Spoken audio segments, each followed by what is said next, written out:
A festa de Sukkot encerra as 3 grandes celebrações do mês de Tishrei. Como celebramos Sukkot?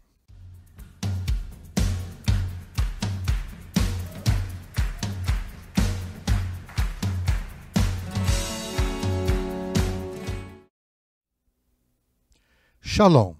Bem-vindos a mais um estudo da Torá, que é apresentado pela congregação Beit Mashiach. Nós sempre procuramos trazer assuntos de esclarecimento sobre questões da nossa fé messiânica. E hoje nós vamos falar sobre como celebramos Sukkot. A palavra Sukkah, ela significa tabernáculo ou tenda, que é uma habitação rústica. Então, essa palavra vem do hebraico e significa assim. A palavra Sukkot é a forma plural feminina, quando terminada em ot. Então, traduz-se como tabernáculos. A festa de Sukkot encerra as 3 grandes celebrações do mês de Tishrei. Como nas outras celebrações, o nome da festa já diz qual é o seu propósito. Essencialmente, ela tem significado duplo. O primeiro se relaciona com a colheita de outono. Conforme o texto de Levítico ensina, ela é celebrada no fim da colheita. Em outras palavras, quase como um dia de ação de graças judaico. O segundo significado da festa é encontrado na ordenança de habitar em tenda, Sukkah, como um memorial da experiência de Israel no deserto, quando todos foram obrigados a passar 40 anos vivendo de forma nômade. Assim disse o Eterno a Moisés, conforme encontramos no livro de Levítico, capítulo 23, versos 33 ao 44, que diz assim: Diga aos israelitas, no 15º dia deste 7º mês, começa a festa de Sukkot do Senhor, que dura 7 dias. No primeiro dia, haverá reunião sagrada, não realizem trabalho algum. Durante 7 dias, apresentem ao Senhor ofertas preparadas no fogo. E no 8º dia, façam outra reunião sagrada. E também apresentem ao Eterno uma oferta preparada no fogo. É reunião solene. Não realizem trabalho algum. Estas são as festas fixas do Eterno, que vocês proclamarão como reuniões sagradas para trazerem ao Eterno ofertas preparadas no fogo, holocaustos e ofertas de cereal, sacrifícios e ofertas derramadas exigidas para cada dia. Isso fora as do sábado do Eterno e fora as dádivas e votos de vocês.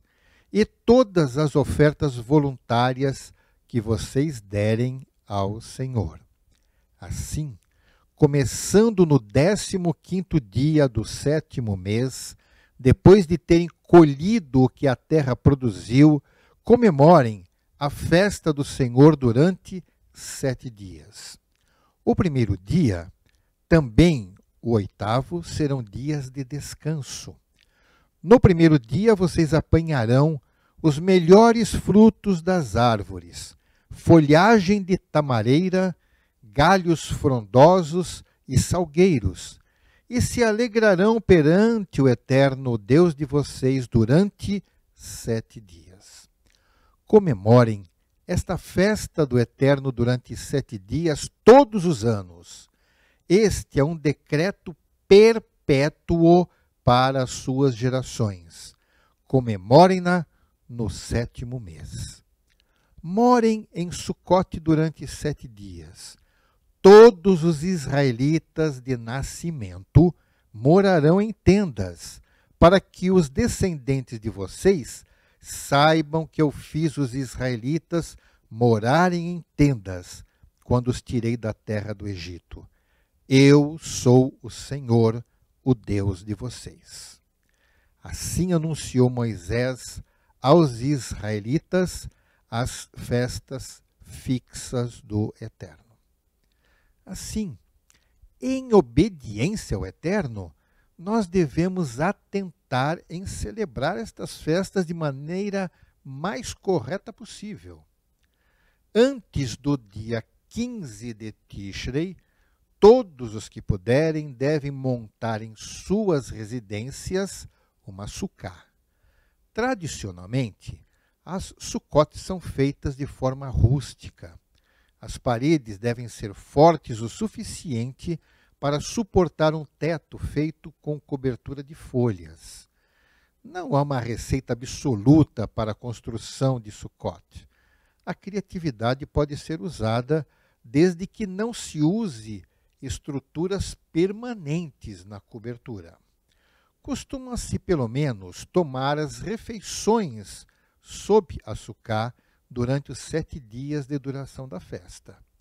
Conforme as instruções da Torá, deve-se providenciar um feixe composto por uma folha de palmeira, preferencialmente um broto em formação, um ramo de salgueiro, que é o nosso conhecido chorão, um galho de planta cheia de folhas e, tradicionalmente, um etrog.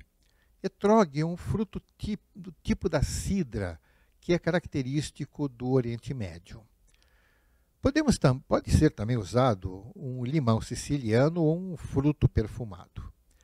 Esse feixe costuma ser chamado de lulav, também chamado de as 4 espécies. A Torá não explica a razão do lulav, ainda que encontraremos diversas explicações feitas geralmente por rabinos, mas elas não têm fundamentos nas escrituras. O judaísmo rabínico dá muitas explicações baseadas na tradição, no Talmud e até na Kabbalah, mas geralmente não tem base na Torá. No primeiro dia, o lulav será movido perante o Eterno. Já no contexto messiânico, nós temos algumas coisas a considerar. Primeiro, o aspecto agrícola da festa nos remete à provisão do Eterno, que ele garante como Deus provedor de nossas necessidades físicas e a necessidade que nós temos de ser gratos por isto. Durante a caminhada no deserto, ele proveu o povo de Israel de todas as suas necessidades, deu maná diariamente, fez brotar água de locais áridos e assim cuidou de tudo, conforme encontramos em Levítico 23, no verso 39. Vamos ler de novo. Assim, começando no 15º dia do 7º mês, depois de terem colhido o que a terra produziu, comemorem a festa do Eterno durante 7 dias. O primeiro dia e também o 8º dia serão de descanso. Então, relendo aquilo que nós já tínhamos visto no princípio. Depois, o texto de Levítico 23 diz que o lulav deve ser usado para celebrar a presença de Adonai. Esse feixe mostra a abundância vegetal e a vida na terra de Israel. Nós podemos associar a vida a esta celebração.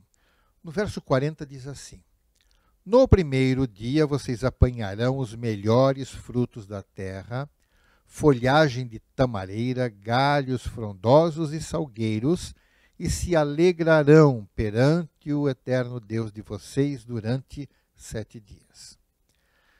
Já o terceiro ponto a analisar é que o fazer a sucá nos remete a outras considerações, como associarmos a construção de uma habitação rústica e frágil como a que foi usada no deserto, a nossa própria constituição, pois somos habitantes de um corpo frágil e provisório.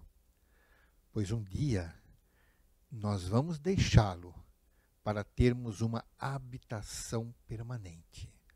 Vamos ler o verso 42 e 43. Diz assim: morem em tendas durante 7 dias. Todos os israelitas de nascimento morarão em tendas, para que os descendentes de vocês saibam que eu fiz os israelitas morarem em tendas quando os tirei da terra do Egito. Eu sou o Senhor, o Deus de vocês. Quarto ponto. Lembramos também que Yeshua tabernaculou, ou seja, acampou, habitou temporariamente entre nós, conforme o texto de João 1,14. Olha só, a palavra que já existia se tornou carne, tabernaculando, e depois a deixou e partiu para nos aguardar. Então, lá em João 1,14 diz assim: aquele que é a palavra tornou-se carne e habitou entre nós. Vimos a sua glória, a glória como do unigênito vindo do Pai, cheio de graça e de verdade. Um outro ponto interessante é que alguns estudiosos têm associado a época de Sucote ao nascimento de Yeshua. Eu mesmo não seria tão assertivo nesta afirmação, mas tenho convicção de que foi neste 7º mês, pois temos algumas inferências que nos levam nessa direção. Então, eu não garanto que foi na festa de Sucote, mas que deve ter sido nesta festa, eu também concordo. Vamos ver o seguinte. Primeiro, no texto do Bessará de Lucas, capítulo 1, verso 5, diz assim: houve nos dias do rei Herodes, rei da Judéia, um sacerdote chamado Zacarias, da turma de Abias, e sua mulher era descendente de Arão e chamava-se Isabel. Note que esse sacerdote Zacarias era da turma de Abias. O que significa isto? Vamos lá em Crônicas, capítulo 24, verso 10. Ele tem uma organização que Davi fez com os sacerdotes e diz o seguinte: a 7ª a Acós e a 8ª a Abias. Assim, haviam 24 turmas de sumos sacerdotes que deveriam realizar o serviço sacerdotal, 2 sacerdotes, de 2 em 2, todo mês. Então, haviam 24 turmas. Então, em cada mês, 2 sacerdotes. Se Abias era, então, da 8ª turma, o seu serviço seria no mês de Tamuz, ou seja, o 4º mês, aproximadamente o mês de julho. Nesta época, conforme o texto de Lucas, Yohanan, João o imersor, foi concebido. Vamos ver Lucas 1, versos 22 a 24, que diz assim: quando saiu, não conseguia falar nada. O povo percebeu então que ele tivera uma visão no santuário. Zacarias fazia sinais para eles, mas permanecia mudo. Quando se completou seu período de serviço, ele voltou para casa. Depois disso, Isabel, sua mulher, engravidou e durante 5 meses não saiu de casa. Nesse meio tempo, na Galiléia ocorria um milagre também. Vamos ler também Lucas capítulo 1, versos 26 e 27, que diz assim: No 6º mês, Deus enviou o anjo Gabriel a Nazaré, cidade da Galileia, a uma virgem prometida em casamento a certo homem chamado José, descendente de Davi. O nome da virgem era Miriam. 6 meses depois, após a concepção de João, então ocorre a concepção de Yeshua. Então isso foi o mês de Tevet, aproximadamente janeiro. Mais 9 meses da sua gestação, e ele nasce no mês de Tishrei, aproximadamente setembro, outubro, a época de Yom Kippur e época de Sukkot. E isso é bastante significativo. Nós não podemos precisar o dia, porque aprove o Eterno não nos revelar.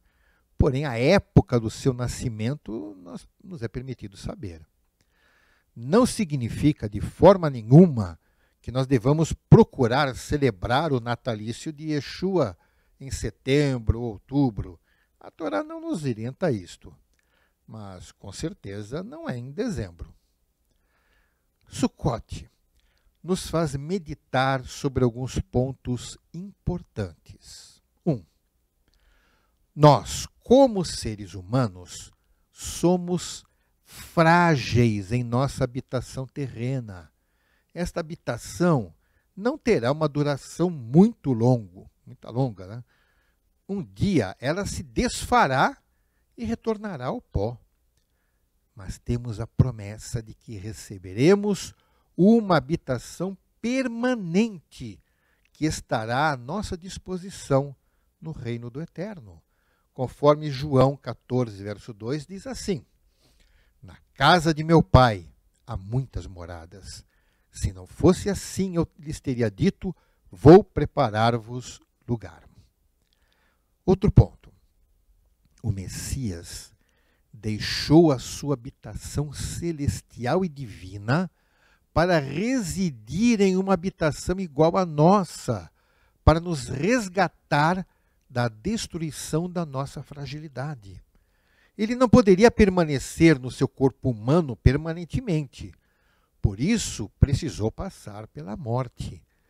E para destruir o argumento usado por alguns de que Deus não morre para tentar justificar a ideia de que Yeshua não é divino, podemos garantir que a morte do corpo usado pelo Messias não significa que o ser divino que o usou morreu.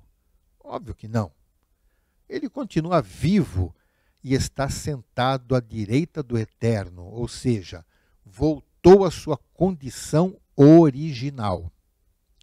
Terceiro, a despeito de qualquer tradição associada à festa de Sukkot, existiam exigências associadas a esta celebração que eram comuns também a outras festas, não somente Sukkot, como alguns sacrifícios e ofertas. Vamos ler em Levítico 23, os versos 36 até o 38. Diz assim: Durante 7 dias, apresentem ao Eterno ofertas preparadas no fogo, e no 8º dia façam outra reunião sagrada e também apresentem ao Eterno uma oferta preparada no fogo. É reunião solene, não realizem trabalho algum. Estas são as festas fixas do Eterno, que vocês proclamarão como reuniões sagradas para trazerem ao Eterno ofertas preparadas no fogo, holocaustos e ofertas de cereal, sacrifícios e ofertas derramadas exigidas para cada dia. Isso fora as do sábado, do Shabat do Eterno, e fora as dádivas e votos de vocês e todas as ofertas voluntárias que vocês derem ao Eterno. Estes sacrifícios de sangue seriam uma constante até a vinda de Yeshua e a destruição do templo. Depois disso, o judaísmo tradicional decidiu por si mesmo que, por causa da destruição do templo em Jerusalém, muita coisa deveria mudar. Mas o Eterno mudou apenas o foco. Antes, esse foco estava em ofertas substitutas dos animais, derramamento de sangue. E agora este foco fica dirigido para Yeshua. Resumindo, Sukkot nos lembra que breve iremos nos mudar, que seremos promovidos em nossas necessidades, que Yeshua veio e já garantiu que teremos moradas eternas e que devemos ser sempre gratos por toda a atenção que o Eterno dispensa a nós. O que eu posso dizer? Hag Sameach Sukkot. Que o Eterno nos abençoe. Beshem Yeshua HaMashiach. Amém. Ve amém.